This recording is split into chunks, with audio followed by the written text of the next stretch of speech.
What is up, Dynasty fans? This is Levi of Data Driven Dynasty bringing you another episode.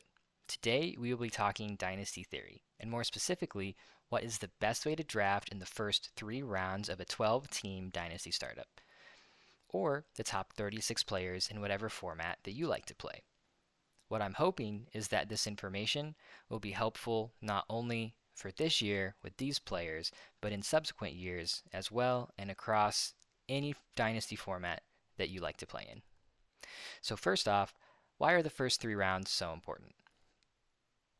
It's all about value. The top 3 rounds are where the most valuable players are drafted for obvious reasons. They are also the cornerstone assets, the assets that you are expecting to be on your team for years to come to maintain their value and to maintain elite level production.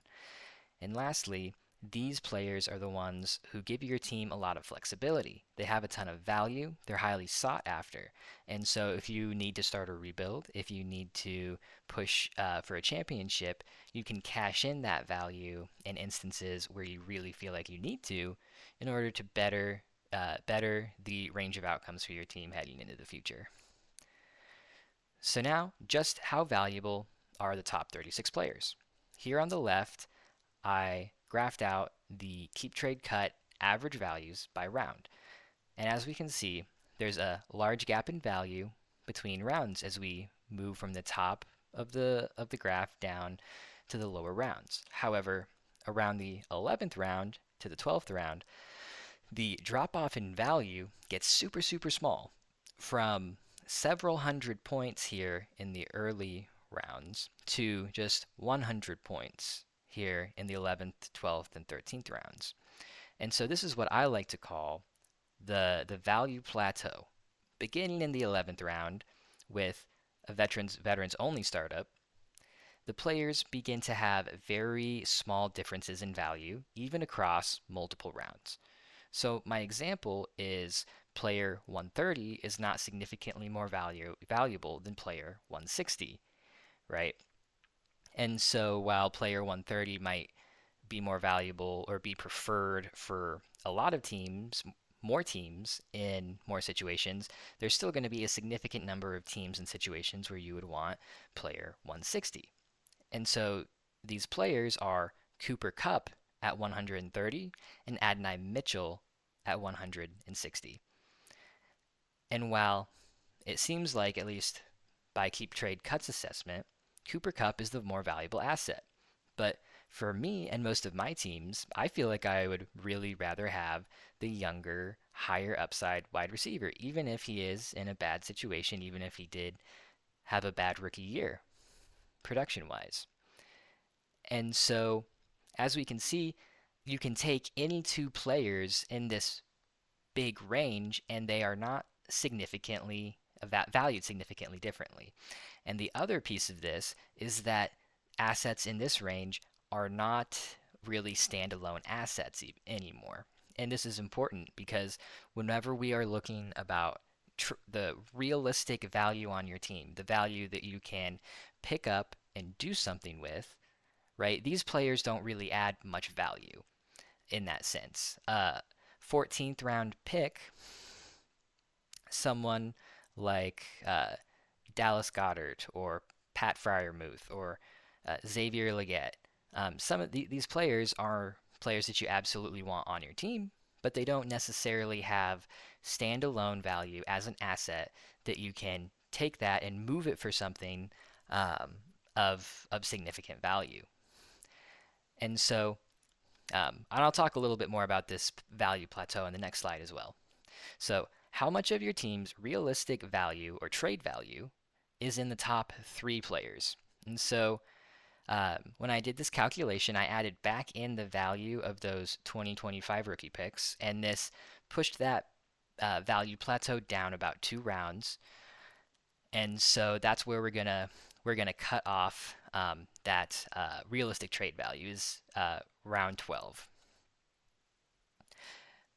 So with the 2026 and 2027 rookie picks included in this calculation, so that future insulated value that's built into your team, the top 36 players or the top 3 players that you draft in your startup account for 25% of your realistic, movable, uh, flexible value that you can go and do something with.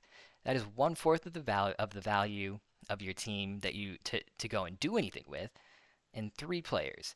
However, it gets even more egregious whenever we look at just the players and the picks that are going to be relevant moving into this next season in terms of production, right? And so uh, so just only counting the players that you can draft in a startup right now. So the players, the rookies, or the 2025 picks, um, we're we're not counting the future capital. Maybe you want to keep that as value installation. Um, we're looking at closer to 40% of your team's movable tradable value locked in those top 3 players. However, this doesn't really tell us the full story. Sites like Keep Trade Cut make it seem like players are valued on a pretty linear scale, right? From 0 to 10,000 in terms of Keep Trade Cut. But we know for a fact that that is not actually how players are valued. Because if it was, an example trade that I made, that I put into the calculator, didn't actually make a trade like this, um, uh, would not make any sense because if the player values were really on a linear scale, putting together a bunch of these lower value between 2,000 and 3,000 points of value players together um, should equal much more than Brian Thomas Jr.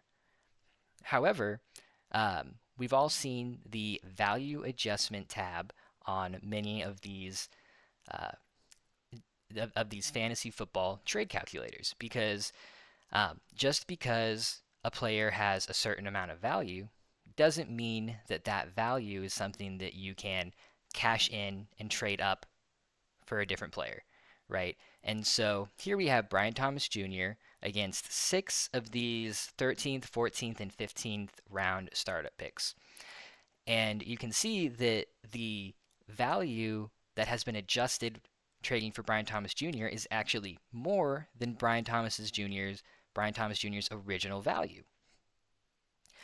And so there are 2 things that we can conclude from this. One is that the players at the in the lower rounds towards that value plateau are actually worth less than the keep trade cut values would have you believe. And secondly, the players at the higher end are actually worth more than the keep trade cut linear style value would have you believe. Because if we take out Brian Thomas Jr. and we put in a couple of players or picks that are valued around the 4th or 5th round, we're still going to get that value adjustment bar, meaning that Brian Thomas Jr. is more valuable than those middle round picks. And what this reflects is actually, instead of a linear curve to player value, an exponential curve. And so the high end value players are up here at the top of the exponential curve, whereas the lower end value players, like the 14th, 15th round startup picks, are down here at the end of the plateau. And so not only are the values of these lower end players really lower than they appear on these fantasy football websites, but the higher end players are actually more valuable than they appear. And so if we take that into account, assessing our player value and the amount of value that we have in the top 3 players on our dynasty team, I estimate that it's close to around 50% instead of 40% because it's that exponential curve. And so while, guys in that lower round like Tyler Algier, Hollywood Brown, Kirk Cousins, Stefon Diggs, and Cole Kmet might have that might be players that have value that you want on your dynasty team, they're not players that are necessarily going to carry trade value for you. Moving on, so getting into the nitty gritty, the details of this little case study that I conducted, we will be specifically targeting the top 36 Dynasty startup picks for the last several years, the first 3 rounds of a 12-team Dynasty startup. So the players who qualify are any player who is in the normalized, quote unquote, normalized top 36 from 2021 to 2024 off seasons at any point.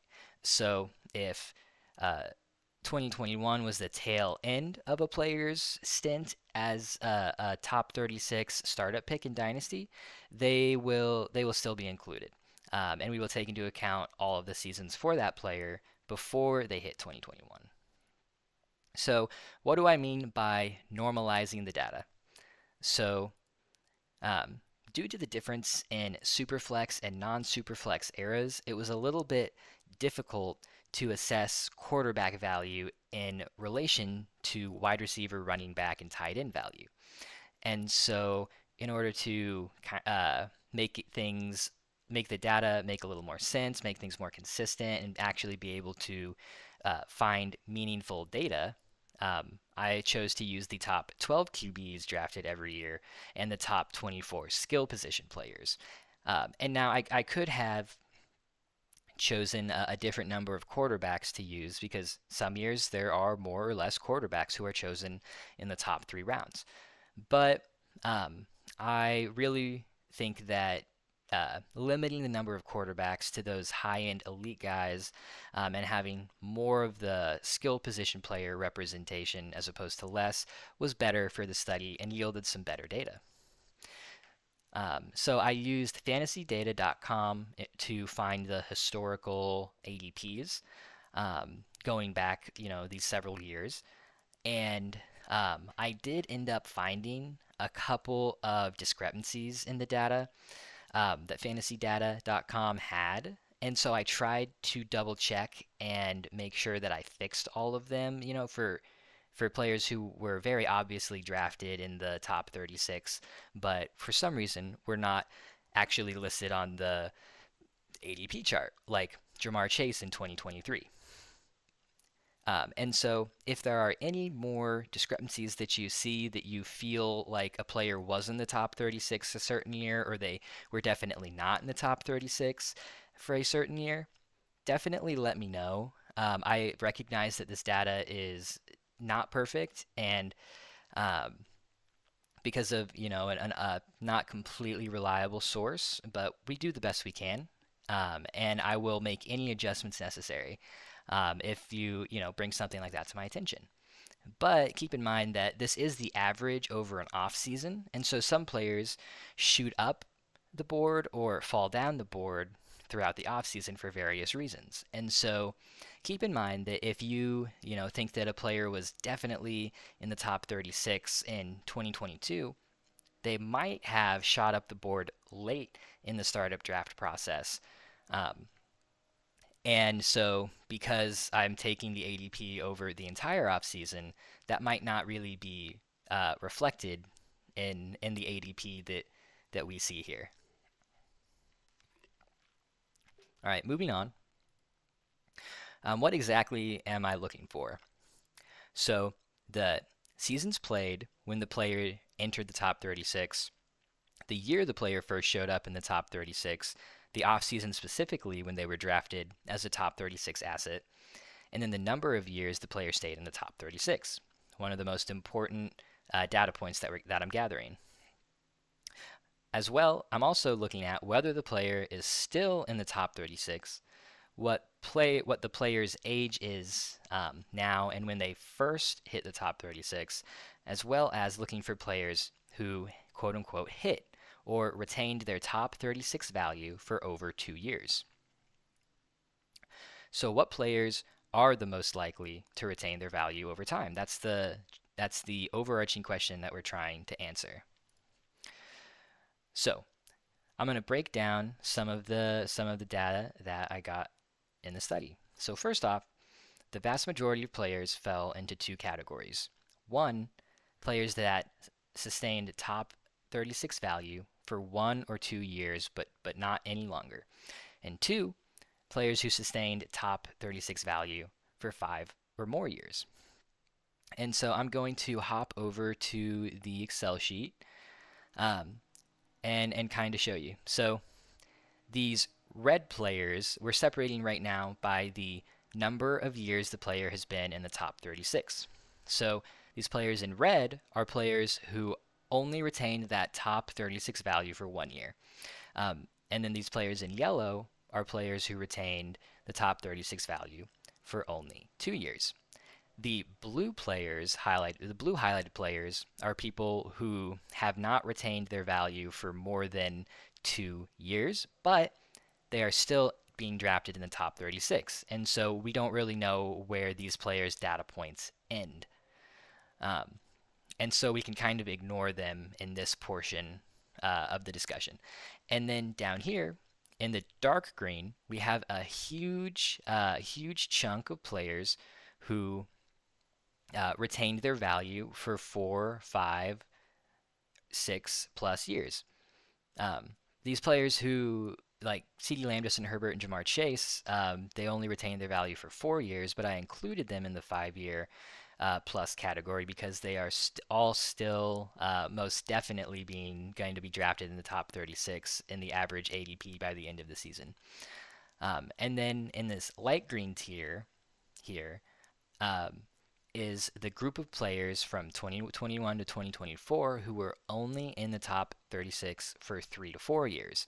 And as we can see, this is a much smaller number of players than the 1 to 2 or the 5+ range. And guys in this range, like Breece Hall and Jalen Hurts, are actually still in the top 36. And so there's only 4 players who really fit into this 3 to 4 year range. So jumping back to the slideshow, we can see that there are very few players who are in the top 36 for only 3 to 4 years. And the players who hit that 3-year mark usually retained their top 36 status until they aged out or had a serious season-ending injury. And so the guys who we saw in that 3 to 4 year range were guys like Ezekiel Elliott, Derrick Henry, players who were kind of aged out of that top 36 status because they were getting older, and as Dynasty Fantasy managers, we get nervous about older players, and we kind of force them to lose value. And so once players hit that 3-year mark, they're really generally pretty safe until they hit that age plateau. And so I'm going to call these players who have hit that 3-year mark, they are now being drafted in the top 36 for the 3rd year in a row, safe players. And I'm going to call, and so the first and second time top 36 players are at the most risk. And I'm going to call these players risky. So moving on, we're going to look at some actual hit rates, some actual percentages here. So what is the percentage of first-time top 36 players who sustained their value for greater than 2 years? Starting in 2021, that number is actually only 27%, which seems incredibly low. Now, pulling up the players who fall into this category, we have 4 players in this red category, Ridley, Jones, Gibson, and Dobbins, who fell out of the top 36 after only 1 year. And then we have this yellow range with 4 more players who fell out of the top 36 after 2 years, and just 3 players who have sustained that top 36 value for more than 2 years, in CeeDee Lamb, Justin Jefferson, and Justin Herbert. Now, because Trevor Lawrence is one of those players who's kind of on the fringe, who really could find his way into the top 36 by the end of the offseason, I excluded him from the value set, but if we included him right now, he is being valued outside of the top 36 players. And so if we included Lawrence, that would actually drop this percentage even lower. Next, looking at 2022, this trend continues with only 33% of players hitting. And again, we have lots of players who are in this out in the 1st year range, a lot of players who are out in the 2nd year, and then we have a couple players who actually have sustained their value. Now, in this instance, I didn't include T. Higgins in the data because he is right on the edge of that top 36 players in dynasty drafts right now. And again, he could fall either way by the end of the season. Um, and so we really don't know what side he falls on. And so he could raise this percentage slightly or he could lower it slightly. Moving on to 2023, we're at 30% again. And so, again, reviewing the players, there's a lot of red, a lot of yellow, and not a lot of green or blue. Again, Garrett Wilson is in the same boat as T. Higgins and Trevor Lawrence, where he could fall on either side of that top 36 players. But Garrett Wilson does look like he is a little more secure in his top 36 positioning, so I did actually include him in the top 36 players, though there is a chance that he falls out of it this year. And even with him included as a hit, um, we're only at 30%. So now in 2024, this is the interesting year because there's only been 1 year since these players were drafted, not two. The percentage of players who have retained their top 36 value since last year is 60%. And so here is the list of names who were drafted in the top 36 last year for the first time. And so already after only 1 year, 40% of those players have dropped out of the top 36. And looking at this data, what is as long as the historical trend continues or we, get close to the historical trend, these second year in the top 36 players drafted, I should say, should have roughly a 50% chance of staying in the top 36, right? Because if we're looking at only 30% of players sustaining that high level of value after 2 years, well, if after 1 year there's 60% of players who have retained that value, you would expect about half of them to fall out or to lose value. So it would kind of match that historical average. And I entirely believe that half of the players who have not sustained that value, or sorry, that half of these players who have sustained their top 36 value have a big potential to fall significantly in value and move outside of the top 36. And so I didn't do the best with my highlighting with this one. And so Kyren Williams, Brock Purdy, and Jordan Love are players who lost significant value since last season, with Brock Purdy and Kyren being pretty firmly outside of the top 36 players in most drafts, and Jordan Love really being right on that end of the third round, early fourth round line at this time. And so the players who have the potential to fall out of the top 36 are Jaden Daniels, Caleb Williams, Marvin Harrison Jr., and Neighbors, as well as the players in the dark blue below. And while guys like Jaden Daniels, Malik Neighbors, Gibbs, and Puka, I really have a hard time seeing how they would fall out of the top 36 startup picks no matter what happens next year. I would not be surprised if, after a poor showing this year, guys like Caleb, Marv, Achane, Stroud, or Collins do end up falling out of the top 36. And as we know, anything can happen. And players who we think are really safe, who are really likely to retain their value, can lose significant value in just 1 year. That's just the nature of Dynasty Fantasy Football. And so, in reality, none of these players on this list are exactly super safe. But if I'm taking the risk on these players that 70% of the time they're not going to retain that high level of value after 2 years, then the upside has to be worth the risk, right? Well, that's also not true. And so we're going to go through it a little bit. So let's say that you pick a player in the top 36 picks who gains a ton of value, who outperforms the expectations, and is just a total win, right? A total value win, a production win. Um, uh, and you're super happy that you drafted this player and that they hit. So we're going to look at Jaden Daniels just as kind of an example to put a player to the concept, right? Um, and so if you drafted Jalen Daniels last year, that he paid off super, super well for your team.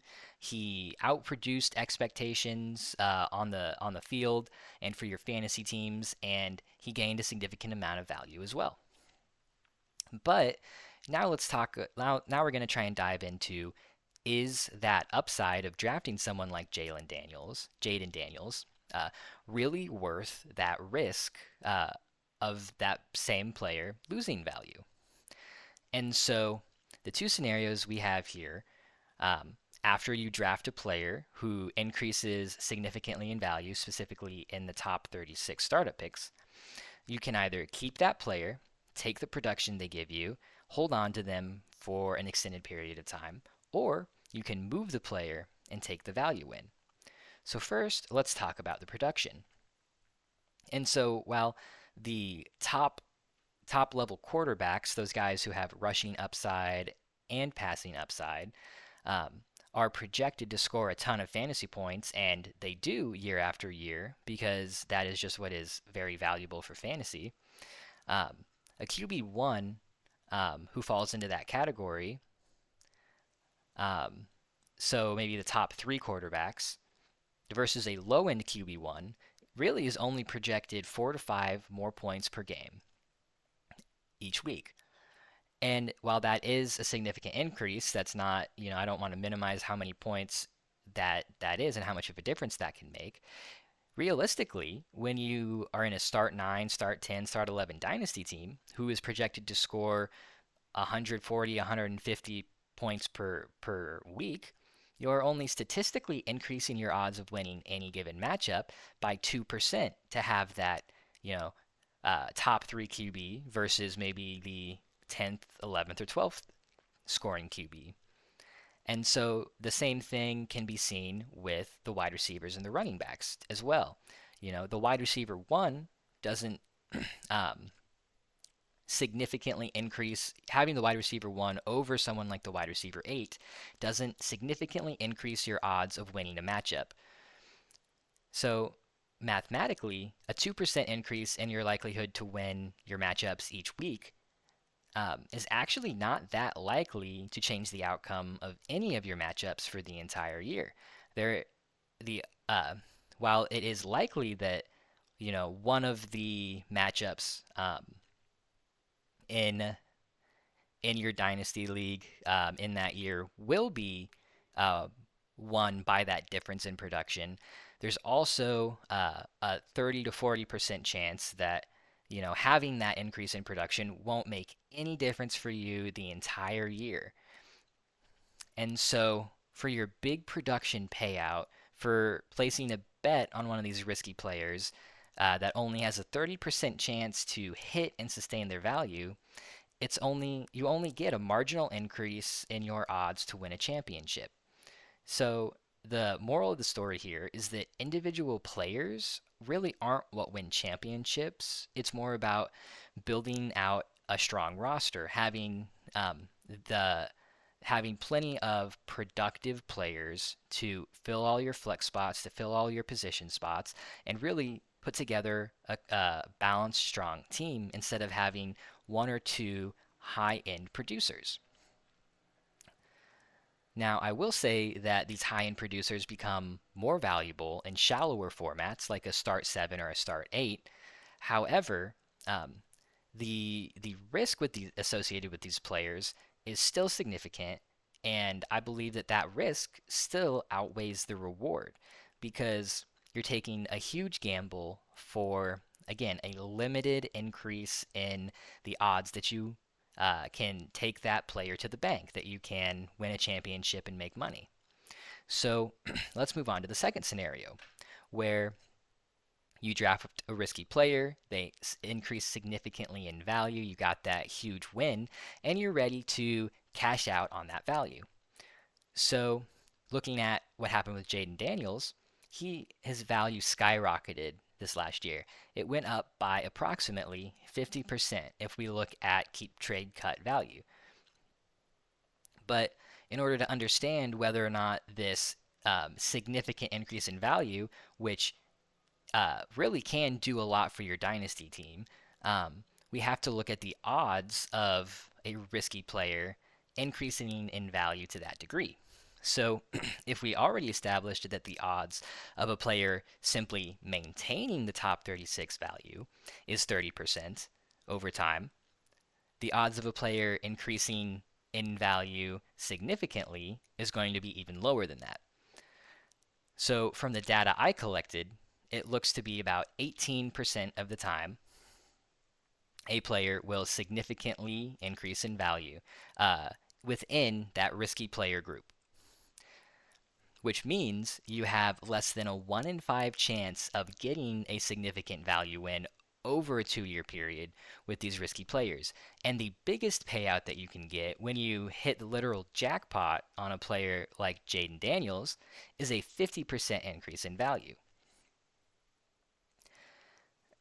And so while it's fantastic if you got this increase in value, right? The risk really isn't worth the reward, because if you are making this bet consistently over time, right, in multiple leagues with multiple players over multiple years, following this strategy will have you, on average, losing value year over year.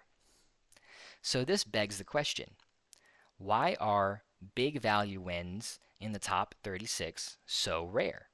It's because we push these players who have high upside so close to their value ceilings and their production ceilings that in order for them to significantly increase in value, they have to surpass what our predicted range of outcomes for that player are. And so with Jaden Daniels, nobody expected him to, I don't want to say nobody, but the general consent, because some people, were Jaden Daniels stands and just, they were really Jaden Daniels believers. And to you guys, I'm super impressed. Great job. You had it right. But the general consensus, nobody really expected for Jaden Daniels to outperform Caleb Williams. Caleb Williams was going into a much better, or what people thought was going to be a much better situation. He was a much better prospect, and he is the quarterback who was selected first overall. And so the range of outcomes that Jaden Daniels was going to outperform Caleb Williams to that degree to take the Washington Commanders to the playoffs was not something that anyone predicted. And so whenever he surpassed that range of outcomes, that's when you can have that significant increase in value. And it's all because we are pushing these high upside players so close to their ceilings that they have to surpass our expectations to that kind of degree in order to have that high end increase in value. And we can see that with guys like Drake May and with guys like Caleb Williams, right? So we were drafting Caleb Williams last year around the 107, 108. And realistically, even if he had a pretty good rookie year, how much higher were we expecting him to go? Were we expecting Caleb Williams to instantly surpass guys like Josh Allen and Lamar Jackson, Jalen Hurts, Joe Burrow? And even if he did, moving up from the 108 or the 107 to maybe the 102 isn't a huge increase in value. It's an increase in value for sure, but it's not a significant one that's, going to pay dividends to your fantasy team. So now we're going to take a look at implementing this data, try and get some actionable information for you all for when you're in your Dynasty startups this offseason. So at the top of the screen, what I did was I just made a sleeper mock draft and I let it draft based on the average draft position, the ADP, so far this offseason. And so, Sleeper does program in some variation into its mock drafts. And so this isn't a perfect representation of ADP, but I really don't think it has to be for our purposes. And I kind of like that it has a little bit of variation in here as well. And so, on the ADP, St. Brown isn't actually going above guys like Lamb and Neighbors, but in this mock draft, he did. And, you know, Kyler Murray is actually within the top 36 startup picks in terms of ADP, but he fell 6 or 7 spots to the 405. So, first off, I'm going to put an X and to notate all of the risky players who are in the top 36.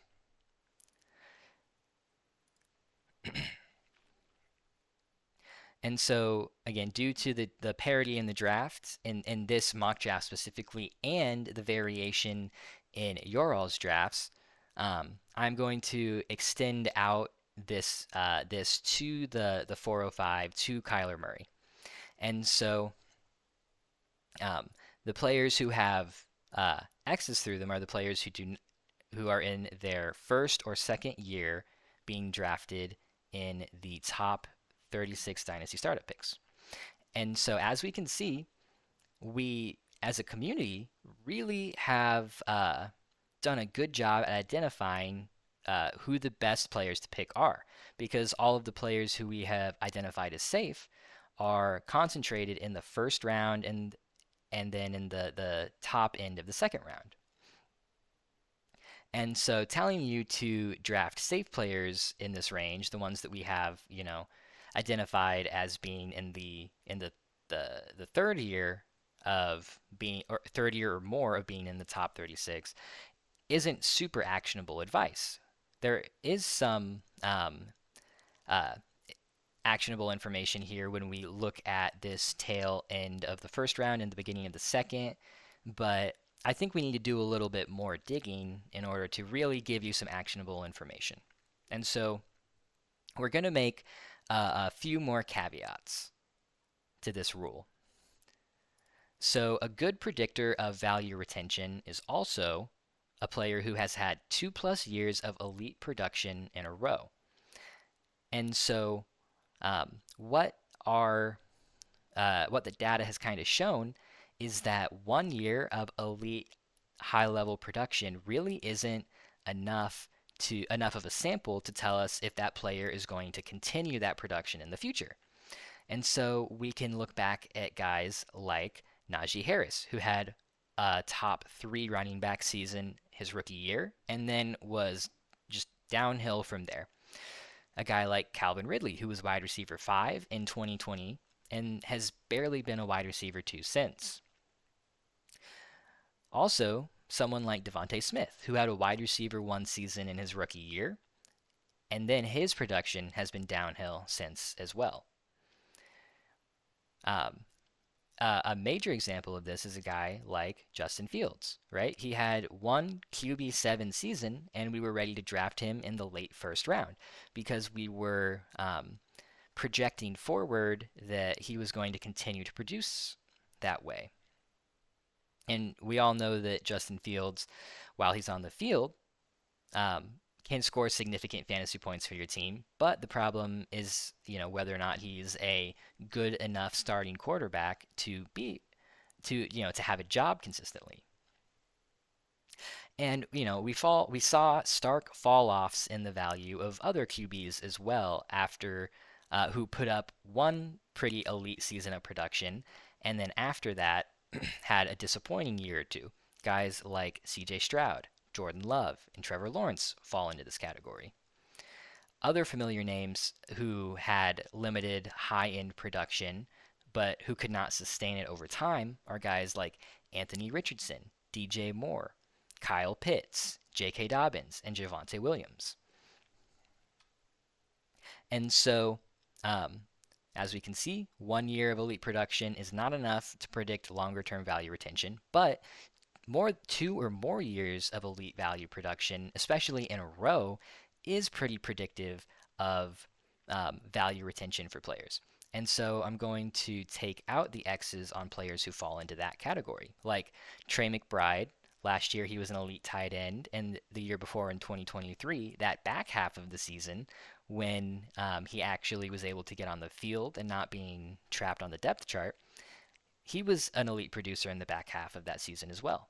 Puka Nacua, as we know, when he's on the field, is absolutely an elite producer, and we've seen that over the last 2 years.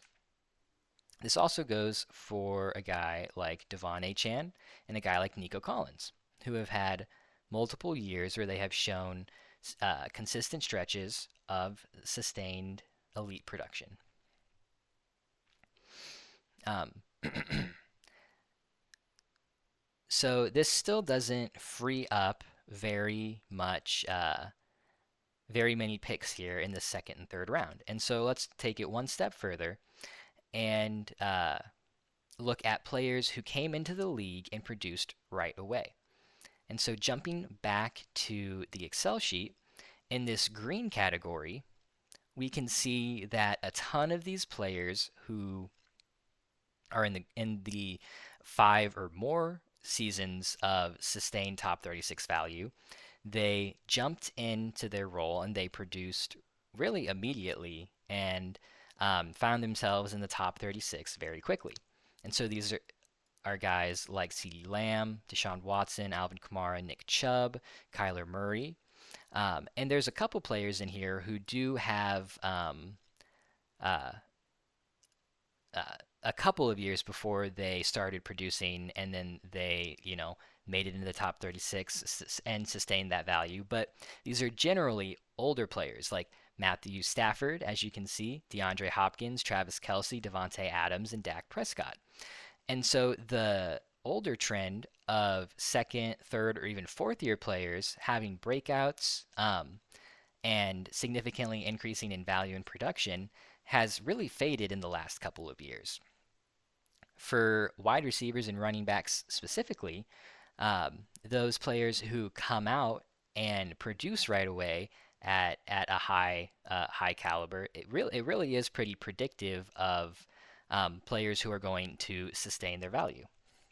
And so, taking away a couple more um, X's here, we have Jaden Daniels, who came in year one and produced very highly, as well as guys like Malik Nabers, Brock Bowers, Bo Nix. And I actually did not count Brian Thomas or Ladd McConkey in this equation because those guys, while they did produce highly throughout the whole season, Brian Thomas really started out pretty slow and didn't come on until really like week 12 when he started being hyper targeted in that struggling Jaguars offense. And the same thing happened with Ladd McConkey, who had a slow start to the season and throughout the season increased his production. But right, we are looking for players who really came out of the gate and started producing.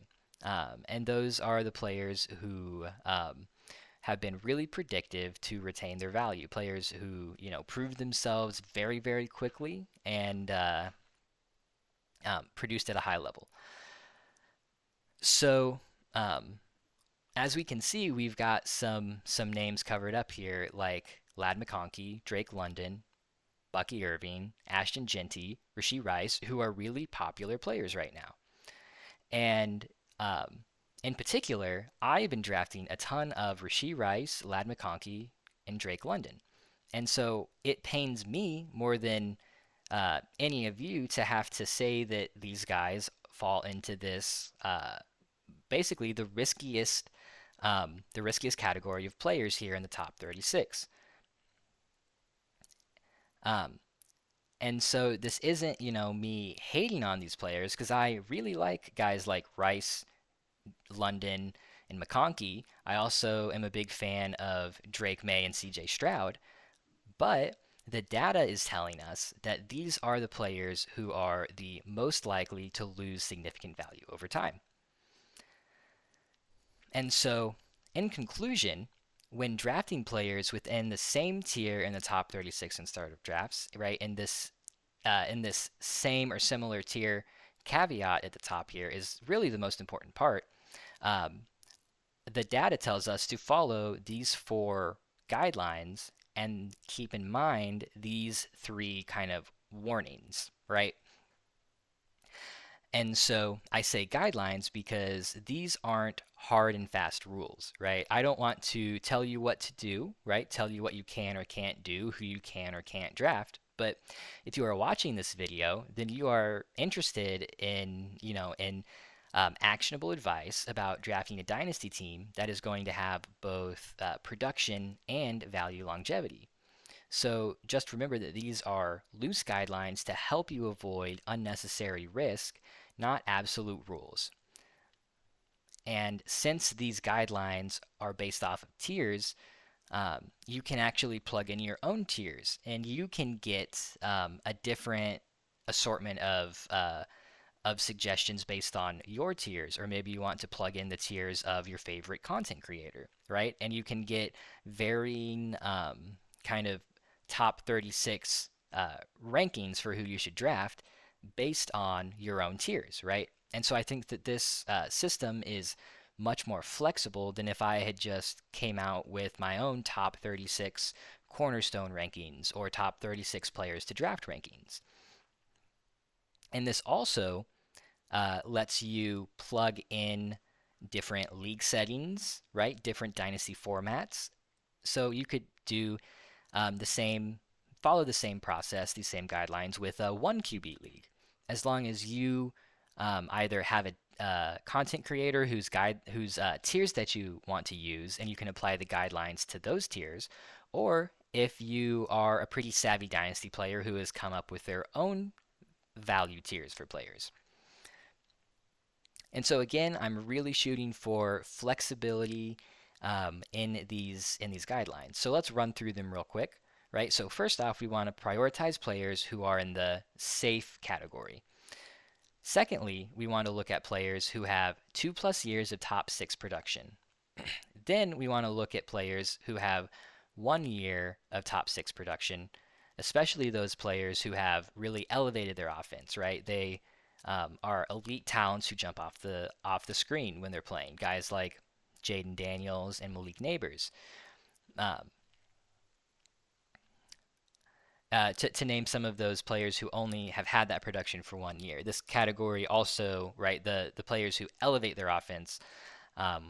We can also see players like Lamar Jackson do that, Josh Allen do that, Jamar Chase, Patrick Mahomes, Justin Jefferson, right? We can see that players who elevate their offense are players who are good investments generally, and have safe value longevity. And so that's just a little asterisk onto this number 3 point. And that helps us kind of identify those rookie players, or I guess the players who are going into their second year that we should be drafting a little higher. And lastly, draft players who have at least 1 year of top 12 production. And so this last rule kind of helps us to fade some of those players that are being pushed up boards based solely on projections, right? The production that we are expecting them to have in the future instead of production that we have actually seen in the past. And so for the warnings here, just like I was talking about with the fourth rule, avoid projecting forward production that we haven't seen. Now, this worked last year for a guy like Drake London, but it didn't work as well for a guy like Garrett Wilson, right? So we were expecting Garrett Wilson to um, produce way more than he did when Aaron Rodgers came back into that offense. And we expected him to produce way more the year before Aaron Rodgers got hurt.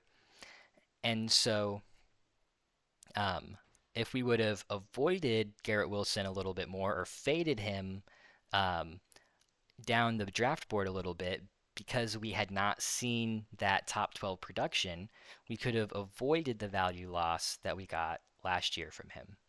Or I guess the value loss over the last year since his value has decreased a little bit. The second uh, uh, warning here is that just to remember, like I said before, that 1 year is not enough of a sample to really show us an accurate range of outcomes for a player.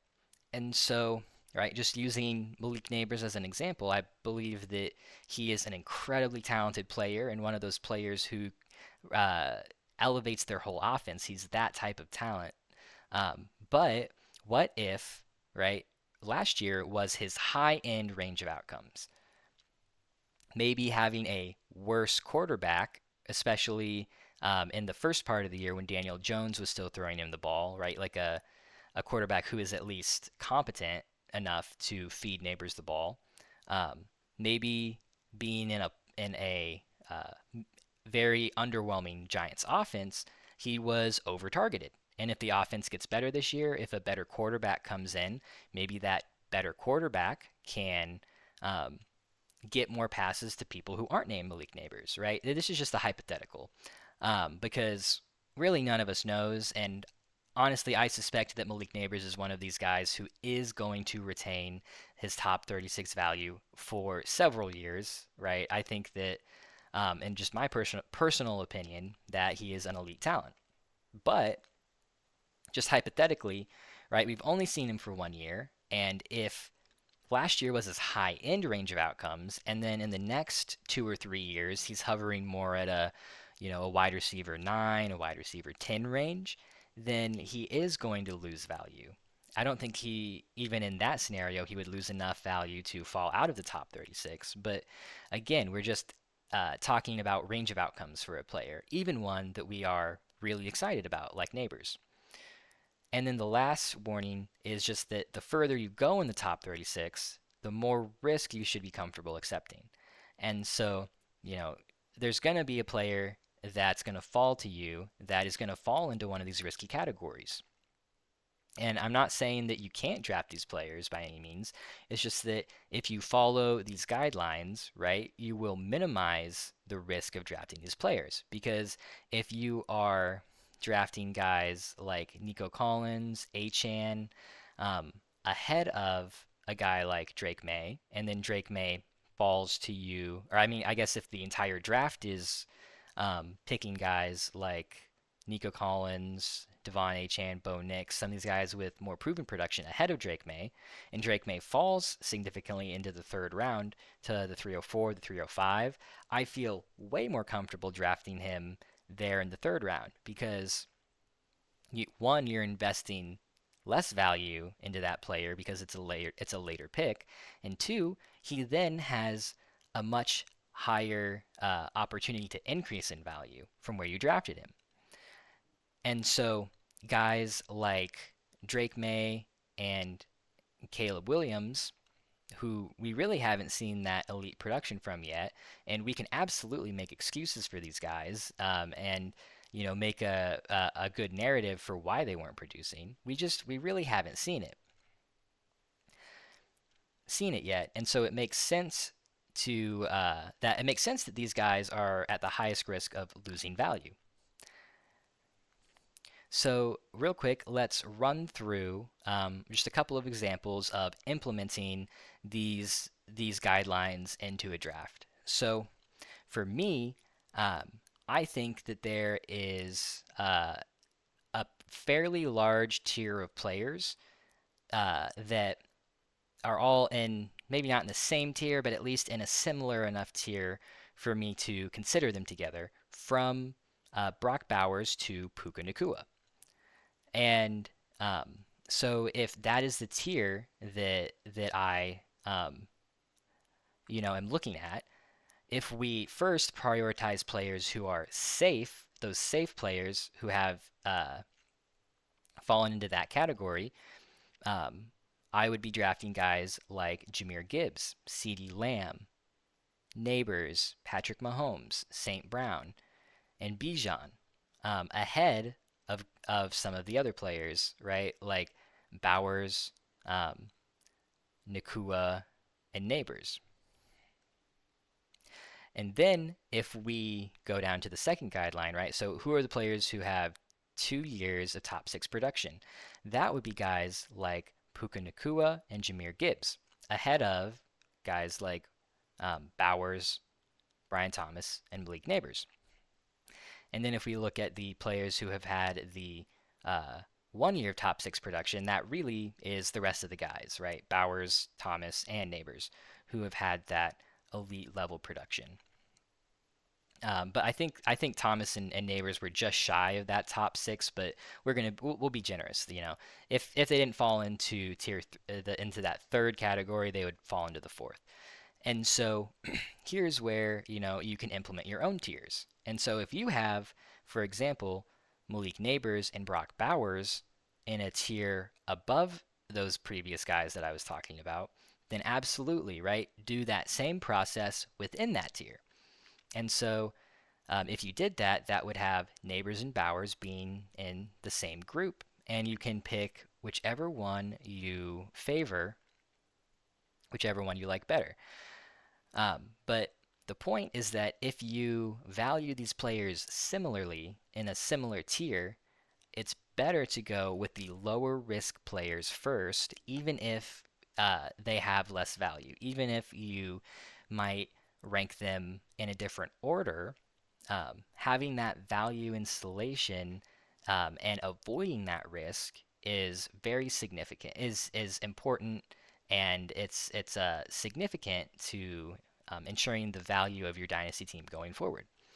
And so we can uh, talk through this through other tiers, but real quick, I would like to point out um, before we wrap up that guys like A.J. Brown and Saquon Barkley might fall into this safe tier, but we also have to keep in mind that players like Saquon Barkley, A.J. Brown, and Jonathan Taylor are really close to that age value cliff, right? Not production cliff, but that age value cliff where um, it's we are unable to realistically project them out for that 3 year window, right? We like to play Dynasty in 3 year windows. And so with these older guys, I'm not saying don't draft them, but just keep in mind that although they might be in the safe tier, they aren't necessarily going to retain their value because they are about to age out. Remember when we went over some of the findings in the study?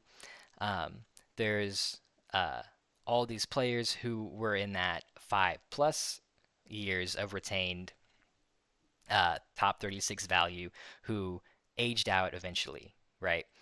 Guys like Aaron Rodgers, Tom Brady, Devontae Adams, DeAndre Hopkins. And so just make sure you understand that these are players who are very unlikely to maintain or increase their value, and very likely to decrease in value over the next year. Um, so that brings us to a close. If you liked the video, um, then like or subscribe so you can see more of my content as it comes out. If you didn't like the video though, let me know down in the comments where I went wrong. I love getting feedback, and I will respond to any comments that you have, and I would love to have some Dynasty discussion. I love talking about Dynasty, obviously. So thanks for joining me for another episode of Data Driven Dynasty, and I will see you guys next time.